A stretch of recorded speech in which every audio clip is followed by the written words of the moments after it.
Betting యాప్లను social మీడియాలో promote చేస్తున్నాడనే కారణంతో యూట్యూబర్ బయ్యా సన్నీ యాదవ్పై పోలీసులు కేసు నమోదు చేశారు. ఈ సందర్భంగా సూర్యాపేట జిల్లా డీఎస్పీ రవి మాట్లాడుతూ సూర్యాపేట జిల్లా నూతనకల్ మండలానికి చెందిన యూట్యూబర్ బయ్యా సన్నీ యాదవ్ ఎప్పుడూ బైక్ రైడింగ్ చేస్తూ దేశ విదేశాలు తిరుగుతూ ఉంటాడని తెలిపారు. తన బైక్ రైడింగ్ అనుభవాలను యూట్యూబ్, ఇన్స్టాగ్రామ్, ఫేస్బుక్ లాంటి సోషల్ మీడియాలో పోస్ట్ చేస్తూ చాలా చురుకుగా ఉంటాడని అన్నారు. ఈ నేపథ్యంలో తన ఫాలోవర్స్ అధికంగా ఉండడంతో డబ్బులకు ఆశపడి యువత తప్పుదోవ పట్టే విధంగా బెట్టింగ్ యాప్లను ప్రమోట్ చేస్తున్నాడని, శాంతి భద్రతలు కాపాడేందుకు, యువత తప్పుదోవ వెళ్లకుండా కాపాడేందుకు అతనిపై సుమోటోగా నూతనకల్ పోలీస్ స్టేషన్లో కేసు నమోదు చేసినట్లు తెలిపారు. ప్రస్తుతం సన్నీ యాదవ్ పరారీలో ఉన్నాడని, త్వరలో పట్టుకుంటామని పేర్కొన్నారు.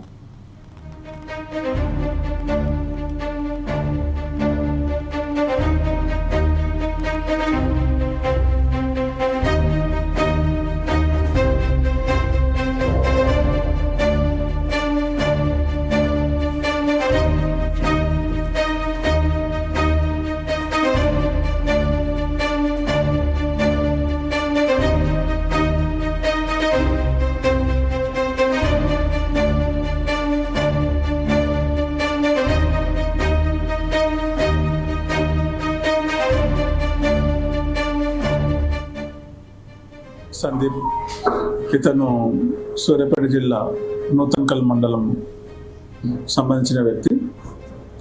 ఇతడు తన యూట్యూబ్ ఛానల్లో, ఇన్స్టాగ్రామ్లో, ఫేస్బుక్లో మొదలైన సోషల్ మీడియాలో బెట్టింగ్ యాప్స్కి సంబంధించి ప్రమోట్ చేస్తున్నాడు.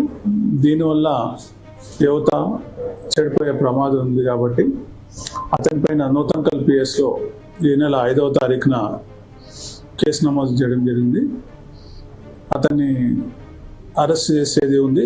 ప్రస్తుతం అతడు అబ్స్కాండింగ్లో ఉన్నాడు. ఇతడు బైక్ రైడర్, చాలా యూట్యూబ్ ఛానల్లో యాక్టివ్ ఉంటాడు. ముఖ్యంగా వివిధ దేశాలు తిరుగుతుంటాడు, వివిధ రాష్ట్రాలు తిరుగుతుంటాడు బైక్ పైన. దానివల్ల అతనికి క్రేజ్ ఉంది. ఆ వ్యక్తి బెట్టింగ్ యాప్స్ని ప్రమోట్ చేయడం వల్ల యూత్ అట్రాక్ట్ అయ్యి చెడిపోయే ప్రమాదం ఉంది కాబట్టి అతని పైన ఈ నెల నూతనకల్ పిఎస్లో కేసు నమోదు చేయడం జరిగింది. సుమోటో కేసు చేసినాం, మేమే చేసినాం.